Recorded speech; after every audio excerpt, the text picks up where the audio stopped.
Hello नमस्कार दोस्तों, आपका एक बार फिर से बहुत बहुत स्वागत है हमारे यूट्यूब चैनल आरंभ एजुकेशन पर। और मैं हूं मनीष सरवैया। हमारी जो एक एमसीक्यू सीरीज चल रही थी उसमें 4 लेक्चर ऑलरेडी आ चुके हैं और आज ये 5वां लेक्चर है। ओके, तो बिना किसी देरी के हम 5वें लेक्चर को शुरू करते हैं। और 5वां लेक्चर का पहला क्वेश्चन ये रहा आपके सामने। क्या है पहला क्वेश्चन? जो consider the following statement, 2 statement दिए हुए हैं और कौन सा इसमें सही है बताइए। आप एक बार पॉज करके इसको अटेम्प्ट कर लीजिए। जो पहला है, some celestial body are very big and hot. कुछ जो अवकाशीय पदार्थ है, सेलेस्टियल बॉडी जो है वो बहुत बड़ी और हॉट होती है, गर्म होती है। They are made up of gas, वो गैस से बनी होती है। And they have their own heat and light, उसकी खुद की हीट और खुद की लाइट होती है, उसकी गर्मी और उसका प्रकाश होता है खुद का। Which they emit in large amount, वो बड़ी मात्रा में उसको प्रोड्यूस करते हैं। And celestial body are called star, वैसी अवकाशीय पदार्थ को तारा, स्टार कहा जाता है। ओके, पहला स्टेटमेंट ये कहता है। दूसरा है, some celestial body do not have their own heat and light. कुछ जो अवकाशीय पदार्थ होते हैं ना उसके पास उसकी खुद की हीट होती है ना खुद की लाइट होती है।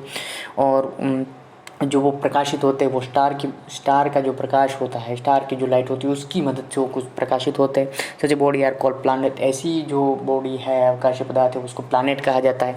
ओके, तो दोस्तों इसमें दोनों ही स्टेटमेंट सही बनते हैं हमारे। ये अपने आप में ही अपनी डेफिनेशन है, स्टार की डेफिनेशन ही है ये जो लिखा हुआ है। और ये प्लैनेट की डेफिनेशन है। प्लैनेट के बाद ना तो खुद की लाइट और हीट होती है, स्टार के बाद खुद की लाइट और हीट होती है। तो दोनों स्टेटमेंट सही है दोस्तों इसमें। ओके, तो आंसर हमारा सी बनता है। कुछ और बातें इसके बारे में जान लीजिए। जो स्टार है, स्टार के जो ग्रुप जो होते हैं, स्टार के जो ग्रुप होते हैं, ग्रुप ऑफ स्टार, ओके, वो क्या है, अलग अलग पैटर्न बनाते हैं दोस्तों। और जैसे सबसे फेमस जो स्टार की पैटर्न है उसको क्या कहा जाता है दोस्तों? उसको कहा जाता है सप्तऋषि। उसको सप्तऋषि कहा जाता है।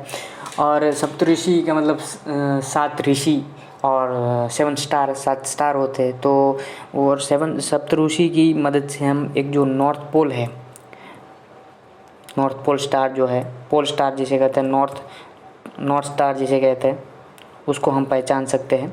ओके, और एक और बात जान लीजिए दोस्तों। जो फुल मून होता है उसको पूर्णिमा कहा जाता है, न्यू मून होता है उसको अमावस्या कहा जाता है। ओके ओके, तो इसमें आंसर सी बनता है दोस्तों। चलो नेक्स्ट क्वेश्चन पे चलते हैं। नेक्स्ट क्वेश्चन हमारा क्या है? नेक्स्ट क्वेश्चन हमारा है, कंसिडर द फॉलोइंग स्टेटमेंट। और जो स्टेटमेंट है पोज करके एक बार इसको अटेम्प्ट कर लीजिए आप। पहला है, Venus is consider as earth twin. Earth जो पृथ्वी का जुड़वा जो है उसके जैसे 2 जुड़वा भाई होते हैं वैसे वीनस और अर्थ भी है। उसकी शेप और साइज़, ऐसा कहा जाता है कि इसमें कहा गया है कि शेप और साइज़ दोनों की वेरी मच सिमिलर है अर्थ और वीनस की। ओके, पहला स्टेटमेंट ये कहता है। सैटर्न यूरेनस, दूसरा क्या कहता है? Saturn Uranus Neptune have a ring around them. जो सैटर्न है, यूरेनस है, नेपच्यून है, उसके खुद की रिंग है। ओके, उसके आसपास। और there are belt of small debris, और वो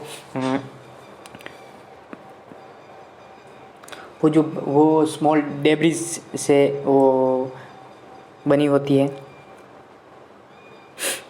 ओके, डेब्रिज जो है मलबा होता है अवकाश के अंदर, ये कहना चाहते हैं।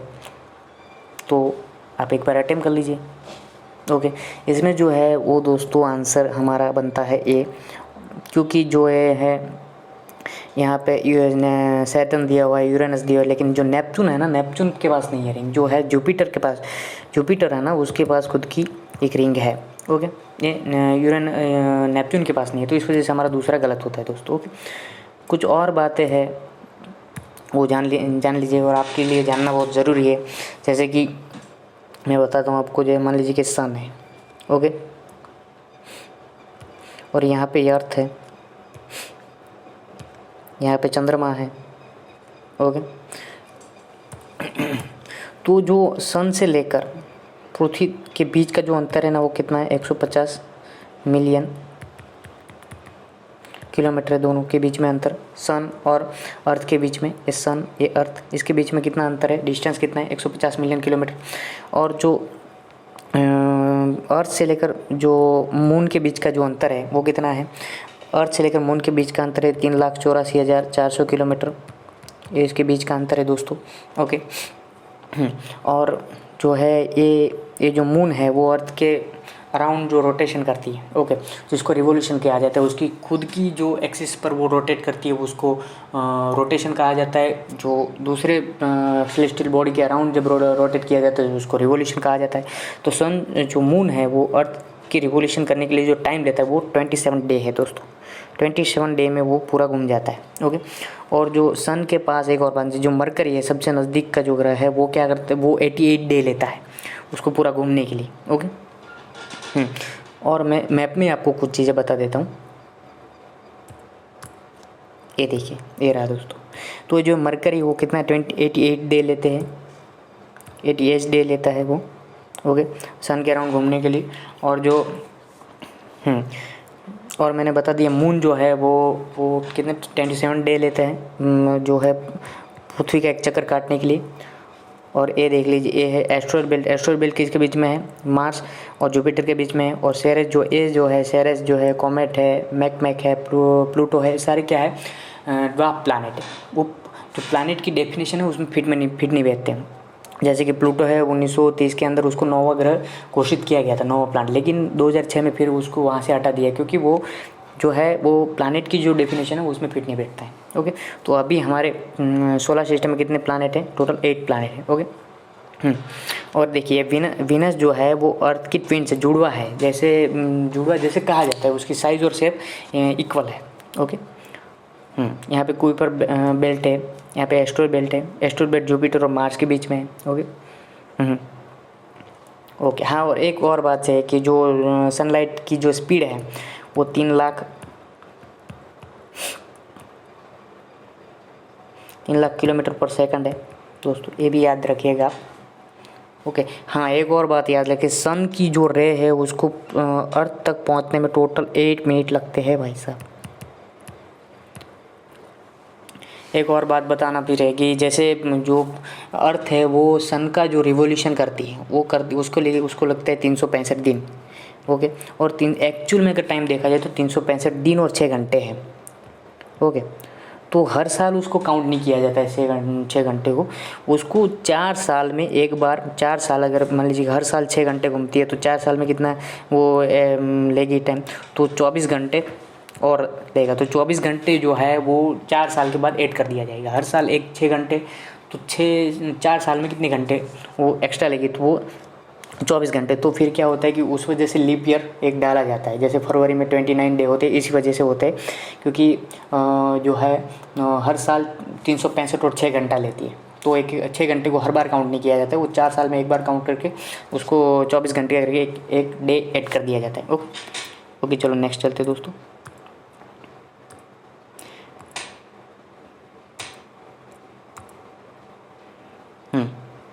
इसमें हमारा कौन सा ऑप्शन बनता है इसमें दोस्तों, हाँ, हमारा इसमें पहला ही सही है, ए ऑप्शन हमारा बनता है, ओके। चलो नेक्स्ट चलते हैं।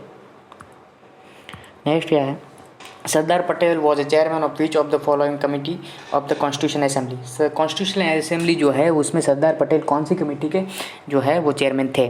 पहला ऑप्शन है union constitution committee, provincial constitution committee, advisory committee on fundamental right, minority and tribal and excluded area and rules of procedure committee. चौथा ऑप्शन है correct, select correct answer using code given below, okay. आप इसको एक बार attempt कर लीजिए, फिर मैं बताता हूँ इसका आंसर क्या आता है, ओके।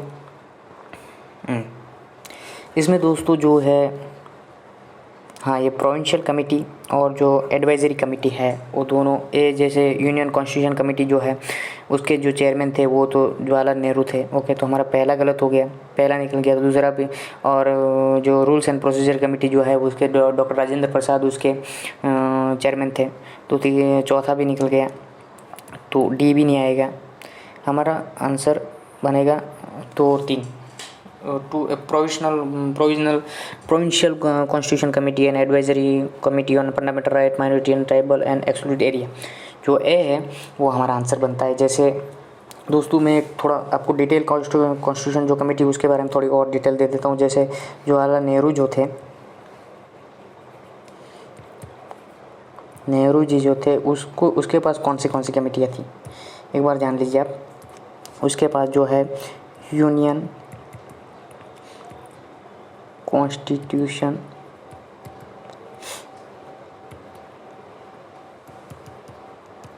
कमेटी, दूसरी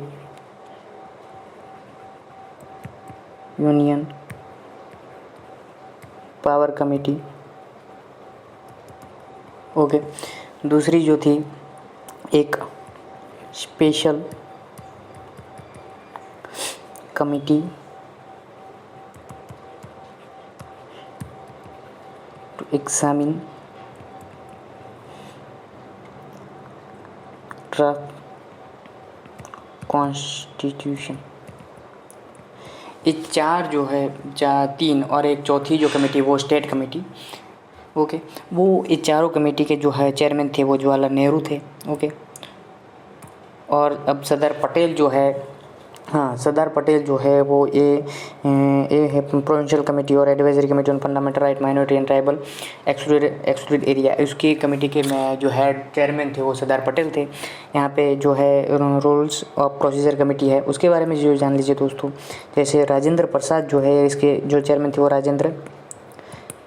राजेंद्र प्रसाद जी थे, ओके। तो उसके पास कौन सी कमेटी थी वो भी जान लीजिए आप। पहली जो कमेटी थी उसके पास रूल्स ऑफ प्रोसीजर कमेटी ये तो थी, और उसके बाद उसके पास कौन सी कमेटी थी, वो स्टीयरिंग कमेटी के भी वो चेयरमैन थे। दूसरा जो है वो फिनांस एंड स्टाफ जो कमेटी थी उसके भी वो चेयरमैन थे। तीसरी एक कमेटी जो है वो ad hoc committee,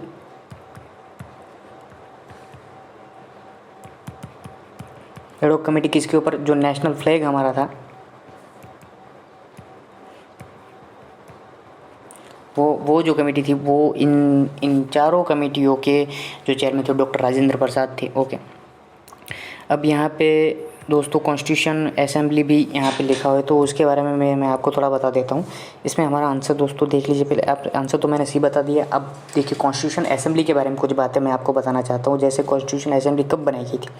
constitution assembly जो है दोस्तों वो नवंबर 1946 को बनाई गई थी, और वो किसके आधार पर बनाई गई थी, वो जो कैबिनेट मिशन जो आया था दोस्तों 1945 में, जो कैबिनेट मिशन आया था उसके आधार पर इसको कॉन्स्टिट्यूशन असेंबली को बनाया गया था, ओके। अब कॉन्स्टिट्यूशन असेंबली जो है उसकी पहली मीटिंग कब हुई थी, पहला सेशन कब हुआ था। पहला सेशन जो है 9 दिसंबर 1946 को पहला सेशन हुआ था। और 9 दिसंबर जब 1946 जब पहला सेशन हुआ तब वो उसके प्रेसिडेंट कौन थे, वो डॉक्टर सच्चिदानंद सिन्हा उसके प्रेसिडेंट थे, ओके। और उसके 2 दिन बाद ही जो 11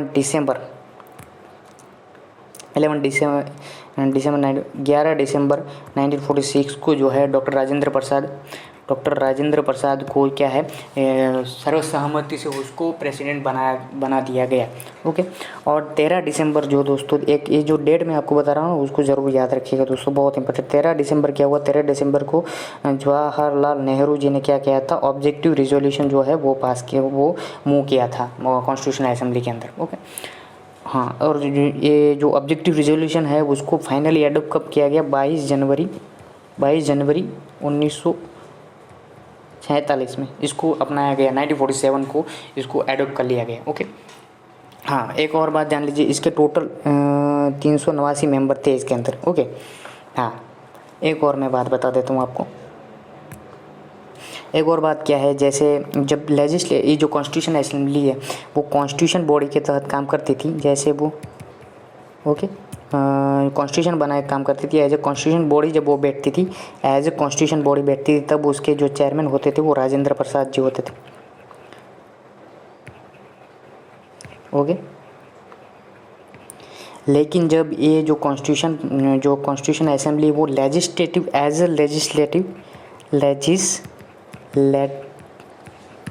बॉडी के तहत बैठती थी, तब उसका जो है वो चेयरमैन तब कौन होते, जीवी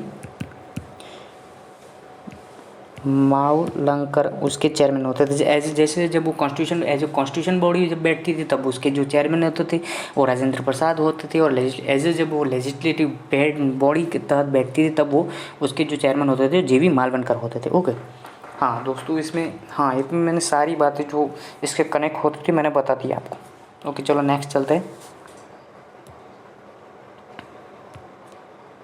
देखिए तो सरदार पटेल,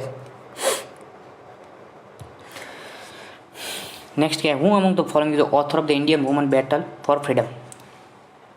एक किताब जो है Indian women's battle for freedom, Bharat की जो स्वतंत्रता के लिए जो महिलाओं की जो बैटल है, ओके, वो जो इस टाइटल से जो किताब थी वो किसकी थी? सुचिता कृपलानी, प्रतिलता वाडेकर, फिर कमला देवी चट्टोपाध्याय और कैप्टन लक्ष्मी सहगल।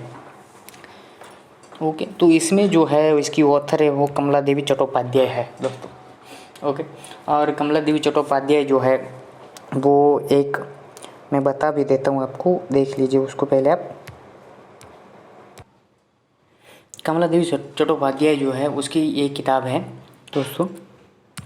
ओके, और कमला देवी चट्टोपाध्याय, ये देख लीजिए, ये है कमला देवी चट्टोपाध्याय जी, और ये इसकी किताब है, ये इसकी किताब है women battle for freedom. Okay, हाँ, तो कमला देवी चट्टोपाध्याय के बारे में मैं कुछ आपको बातें बता देता हूँ। जैसे कमला देवी चट्टोपाध्याय जो है वो एक फ्रीडम फाइटर थी दोस्तों। ओके, फ्रीडम फाइटर थी। दूसरी बात, वो एक जो है सोशल वर्कर भी थी। ओके, वो जो एक जो कला उत्साही, जो आर्ट एंथुजियास्ट,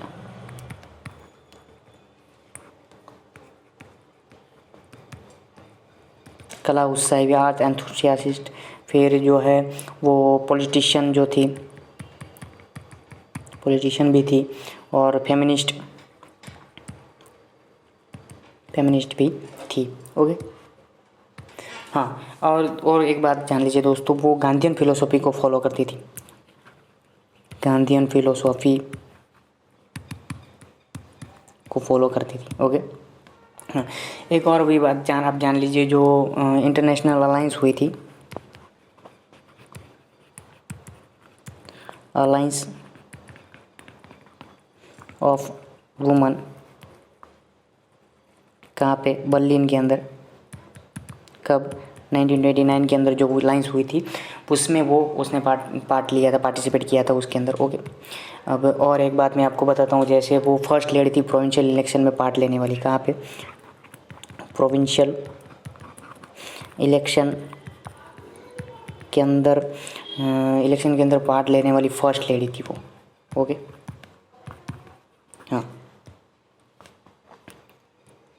हाँ, उसको 1977 के अंदर, जब हैंडीक्राफ्ट के अंदर बहुत उम्दा काम करने के लिए उसको यूनेस्को ने जो है उसको ऑनर किया था, उसको सम्मानित किया था उन्हें यूनेस्को ने। ओके, और एक उसको पद्म भूषण, पद्म विभूषण, और एक और सबसे महत्वपूर्ण रेमन मैग्सेसे अवार्ड भी उसको मिल चुका है।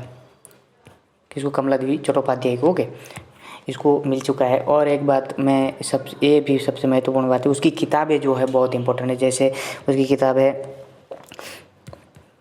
ट्राइबलिज्म इन इंडिया, ये इसकी जो किताब है। फिर दूसरी जो उसकी किताब है इंडियन एम्ब्रॉयडरी,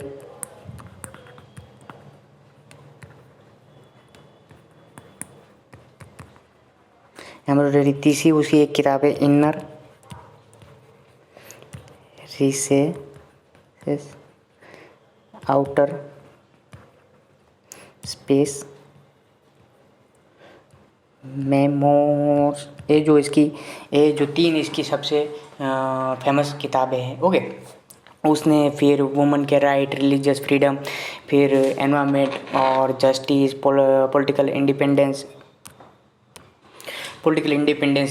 फिर सिविल राइट, इसको भी बहुत बढ़िया तरीके से उसको उठाया था, इन मुद्दों को भी। ओके दोस्तों, चलो नेक्स्ट क्वेश्चन हमारा क्या है, नेक्स्ट क्वेश्चन हम देख लेते हैं। नेक्स्ट क्वेश्चन हमारा है, ओके, अभी थोड़ी और बात है। जैसे हाँ, एक और मैं बात आपको बता देता हूँ। यहाँ पे सुचिता कृपलानी हमें ऑप्शन में दिया हुआ है। ओके, तो जो सुचिता कृपलानी जो है वो कौन है? वो पहली चीफ मिनिस्टर जो है वो बनी थी उत्तर प्रदेश की। ओके, पहली चीफ मिनिस्टर जो है वो उत्तर प्रदेश की जो थी वो सुचिता कृपलानी बनी थी। उसके जो हस्बैंड है जे.बी. कृपलानी,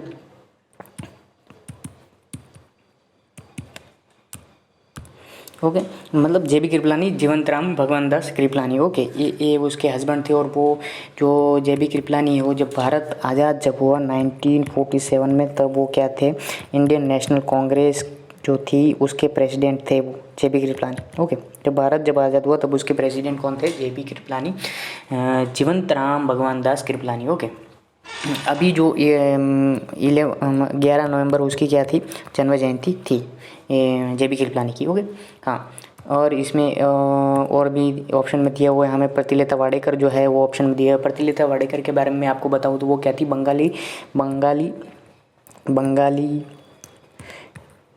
रिवॉल्यूशनरी थी, वो बंगाली रिवॉल्यूशनरी थी। ओके, उसने सूर्या सेन जो थे, सूर्या सेन वहाँ में बंगाल में जो एक मूवमेंट चला रहे थे, सूर्या सेन की जो रिवॉल्यूशनरी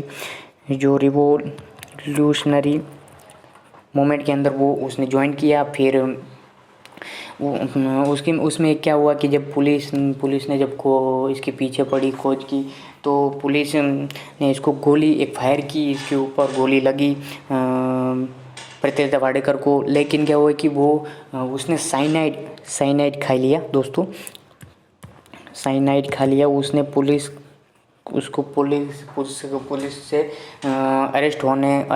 अरेस्ट होने से बचाया, और खुद ने साइनाइड खा लिया कि मैं पुलिस से अरेस्ट नहीं होंगी, मैं मर जाऊंगी लेकिन पुलिस से अरेस्ट नहीं होंगी। तो साइनाइड खा के मर गया। जब वो मरी, जो प्रतिलता वाडेकर जब मरे, तो वो 21 साल की उम्र की थी, और वो बहुत इतनी बड़ी रिवॉल्यूशनरी जब 21 साल के अंदर हो गई थी भाई। ओके, हाँ, तो मैंने प्रतिलता वाडेकर के बारे में आपको बता दिया। अब मैं बताता हूँ जो यहाँ पे एक ऑप्शन और दिया हुआ है, कैप्टन लक्ष्मी सहगल। कैप्टन लक्ष्मी सहगल जो है वो क्या थी, जो इंडियन नेशनल आर्मी जो थी जिसको 1942 में किसने, मोहन सिंह ने जिसको बनाया था। फिर 1943 में जिसकी कमान सुभाष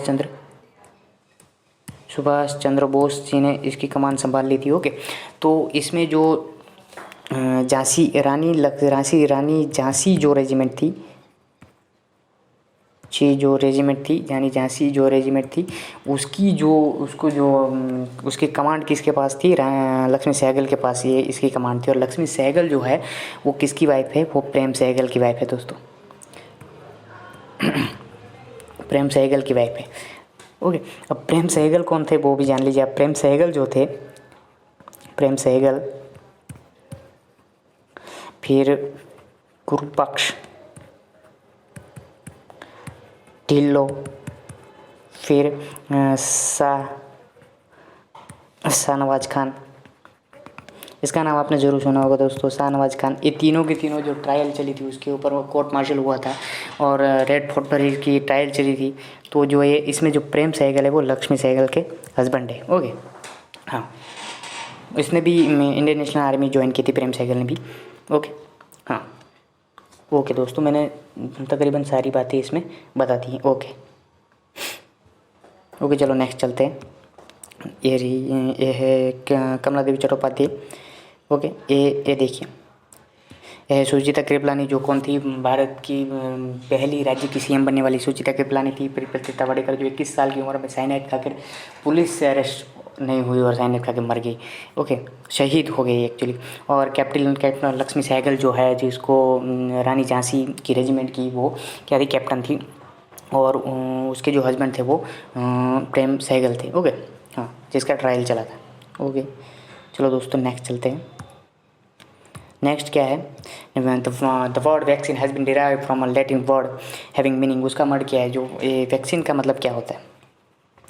ओके, वैक्सीन जो है दोस्तों वो जो वैक्सीन जो है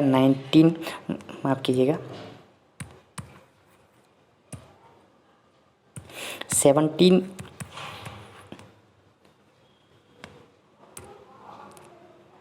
1798 के अंदर जो है एडवर्ड जेनर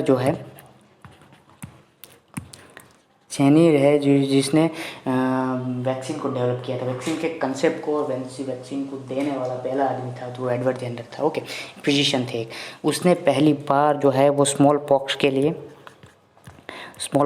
वैक्सीन बनाई थी दोस्तों। ओके, हाँ ये पहली बार बनाई थी। और जो है उसने 1796 के अंदर उसने वैक्सीन जो है फाउंडेशन ऑफ वैक्सीनोलॉजी का मतलब क्या है, जो साइंस है वैक्सीन को डेवलप करना और प्रोडक्शन करने का जो साइंस है उसको क्या कहा जाता है, उसको कहा जाता है वैक्सीनोलॉजी। ओके, तो उसको पहली बार फाउंडेशन किया था एडवर्ड जेनर ने। ओके हाँ। और दोस्तों इसके बाद एक और बात जान लीजिए, जैसे इसका पहले मैं इसको थोड़ा इरेज कर देता हूँ।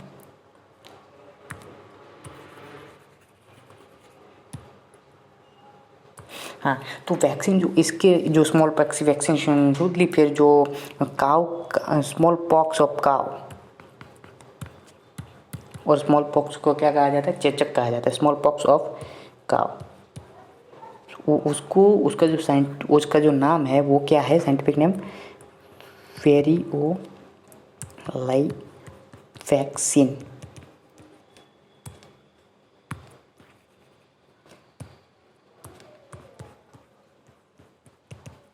तो पहली बार देखिए वेरिलो वैक्सीन, यहाँ से पहली बार वैक्सीन शब्द निकल का है। तो गाय का जो चेचक है, गाय को जो स्मॉल पॉक्स होता है, ओके, तो उसको वेरियोले वैक्सीन कहा जाता है और वहाँ से वैक्सीन शब्द निकल का है। तो इसका आंसर बनता है दोस्तों C. Okay, antibody immunity guinea pig एनी बनता है, इसमें आंसर बनता है सी। ओके, वैक्सीन का मतलब ये होता है दोस्तों। चलो नेक्स्ट चलते हैं। एक और बात मैं आपको बताता हूँ कि अभी जो है कोरोना वायरस की वजह से वैक्सीन बहुत ज़्यादा न्यूज़ में है। तो जैसे कोविशील्ड जो है और एक कोवैक्सीन है। ओके, कोविशील्ड जो है वो एस्ट्राजेनेका और सीरम इंस्टीट्यूट ऑफ इंडिया ने इससे मिलकर बनाया। और कोवैक्सीन जो है वो भारत बायोटेक ने मिलकर बनाया है। ओके चलो नेक्स्ट चलते हैं दोस्तों। ये देखिए एडवर्ड जेनर है, जो बार के लिए यूनाइटेड किंगडम में 1749 को इसका बर्थ हुआ था और 1823 को वो दुनिया छोड़कर चले गए। वो भी बार के लिए यूनाइटेड किंगडम में। वो जो है वो पहली जो उसने स्मॉल पॉक्स के लिए वैक्सीनेशन किया। ओके, ये देखिए दोस्तों black the black cotton soil of the India has been form due to the weathering of. तो ब्लैक कॉटन सॉइल जो है वो कैसे बनती है, किसका वेदरिंग सॉइल है, brown forest soil, fissure volcanic rock, granite schist shale and limestone, किसके वेदरिंग से बनता है। ओके, तो इसमें दोस्तों आंसर आएगा हमारा जो है वो, इसमें आंसर हमारा बनता है बी, फिशर वॉल्केनिक रॉक, उससे बनती है। जैसे वॉल्केनिक रॉक जो है वहाँ से वो कैसे बनती है, वो लावा जब निकलता है उसका जो ठंडा होने के बाद जब है वो बनता है वॉल्केनिक रॉक। और उसकी जो वेदरिंग होती है उससे बनते हैं, उससे ब्लैक कॉटन सॉइल बनती है दोस्तों, ब्लैक सॉइल बनती है। ब्लैक सॉइल के बारे में कुछ बातें मैं आपको बताना चाहता हूँ। जैसे ब्लैक सॉइल है वो क्या है, ब्लैक सॉइल जो उसको रेगुर सॉइल के नाम से भी जाना जाता है, रेगुर सॉइल के नाम से भी उसको जाना जाता है। ओके, और जो है वो एक तो कौन सा एरिया, एक तो एमपी, महाराष्ट्र, गुजरात और कर्नाटका, यहाँ पे वो ब्लैक सॉइल पाई जाती है। अब देख लीजिए ब्लैक सॉइल के जो मिनरल्स जो उसके अंदर है जो, ओके, वो क्या है। जैसे ब्लैक सॉइल के अंदर जो है वो आयरन पाया जाता है, फिर उसमें मैग्नीशियम भी पाया जाता है, फिर उसके अंदर एल्यूमिनियम की भी मात्रा होती है अच्छी खासी। ओके, लेकिन उसके अंदर क्या डेफिसिट, क्या किसकी कम मात्रा होती है, उसमें कमी किसकी होती है। जैसे नाइट्रोजन जो है, नाइट्रोजन इतनी मात्रा में नहीं मिलता। जैसे पोटाशियम है वो इतनी मात्रा में नहीं मिलता है। जैसे फॉस्फोरस है फॉस्फोरस वो उतनी मात्रा में नहीं मिलता है, फिर ह्यूमस जो है वो भी उतनी मात्रा में नहीं मिलता है। ओके, आयरन, मैग्नीशियम और एल्यूमिनियम अच्छी खासी मात्रा में होते हैं, तो हमारा आंसर इसमें बनता है बी। ओके, चलो नेक्स्ट चलते हैं दोस्तों।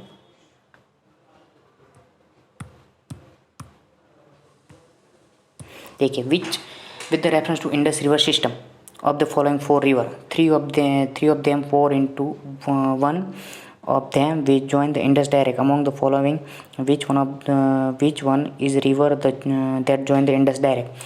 अब ये कहा गया है कि एक रिवर है, उसके अंदर 3 रिवर जुड़ती है और वो फिर जाके इंडस के अंदर जुड़ती है, तो ये कौन सी रिवर है, ऐसा कहा गया। ओके, देखिए दोस्तों, ये चेनाब, झेलम, रावी, सतलुज दिया हुआ है, मैं आपको इसको बता ही देता हूँ, पहले देख लीजिए इंडस के साथ डायरेक्ट कौन जुड़ती है। ओके, ये देख लीजिए मैप, ये है इंडस के साथ डायरेक्ट दोस्तों जो है सतलुज जुड़ती है। ओके, अब देखिए यहाँ से चेनाब निकली, चेनाब के अंदर क्या मिली, झेलम मिल गई।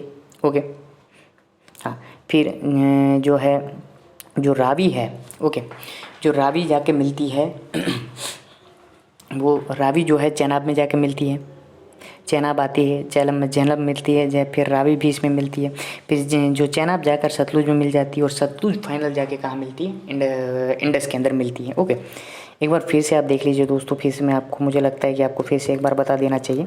देखिए, ये जो झेलम आ रही है वो झेलम मिली चेनाब के अंदर। ओके, यहाँ पे फिर रावी भी मिली चेनाब के अंदर, फिर जो है फिर चेनाब जाके सतलुज में मिल गई और फाइनली सतलुज जाके इंडस में मिली। ओके, हाँ, ऐसा चलता है दोस्तों। अब देख लीजिए यहाँ पे हमारा क्या आंसर बनता है, इसमें आंसर हमारा बनता है ए सतलुज। ओके, हाँ, अब थोड़ी हम अब देख लीजिए यहाँ पे पहला ऑप्शन हमारा क्या है, चेनाब है। चेनाब को जो है वो एंशंट जो उसको पौराणिक भाषा में उसको क्या कहा जाता है, उसको कहा जाता है अक्षनी कहा जाता है। अक्षनी का मतलब क्या, डार्क वाटर, डार्क कलर वाला जो वाटर होता है उसे अक्षनी कहा जाता है। वो उसका सोर्स कहाँ है, सोर्स क्या, कहाँ से निकलती वो निकलती है बारालाचा पास से।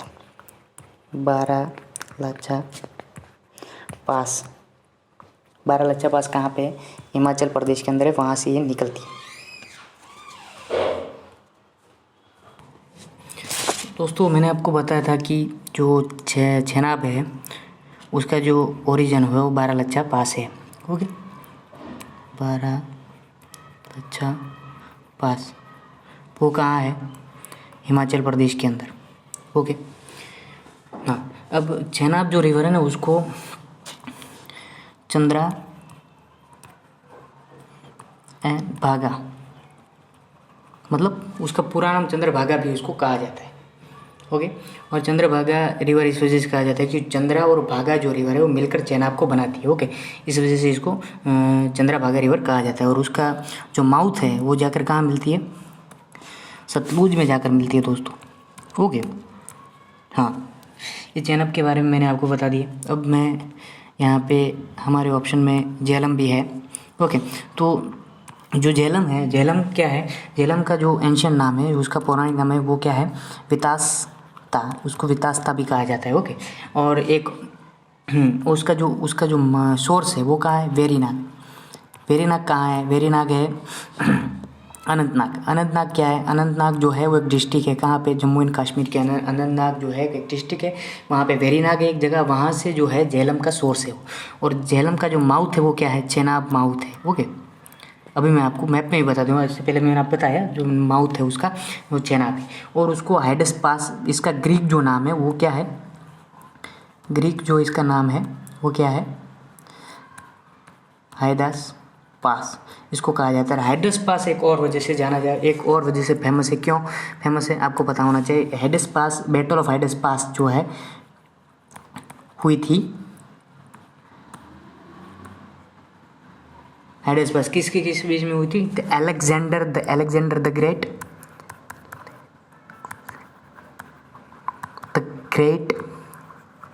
और इसके सामने कौन था, पोरस। ओके, कब हुई थी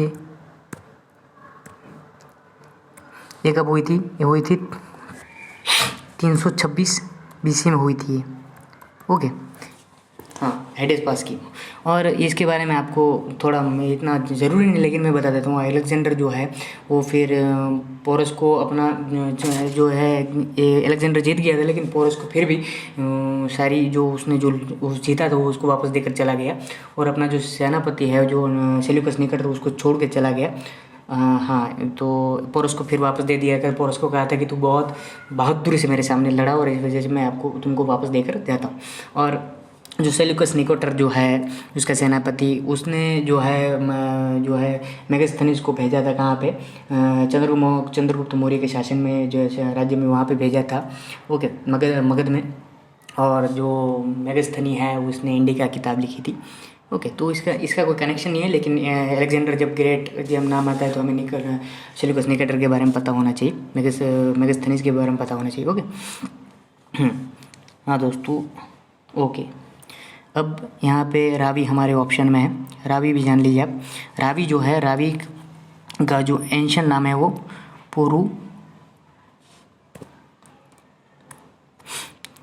रावी जो उसका शनि इसका नाम है, एंशियन नाम। ओके, और जो है उसका सोर्स क्या है, वो हिमाचल प्रदेश से निकलती है और जाती कहाँ पे, चेनाब में जाकर मिल जाती है। ओके, अब एक और यहाँ पे सतलुज रिवर है। सतलुज जो है उसका जो है तिब्बत से वो लैंगचैन खाम बाब ये यहाँ से वो निकलती है, और उसका माउथ कहाँ है, चेनाब में उसका माउथ है। ओके, और उसका जो एंशियन नाम है वो क्या है, सुतुद्री इसका एंशियन नाम है। ओके ओके दोस्तों, इसका हमें क्या देखिए, इसका जो आंसर है दोस्तों ये आता है सतलुज। ओके, इसका आंसर होता है सतलुज। ओके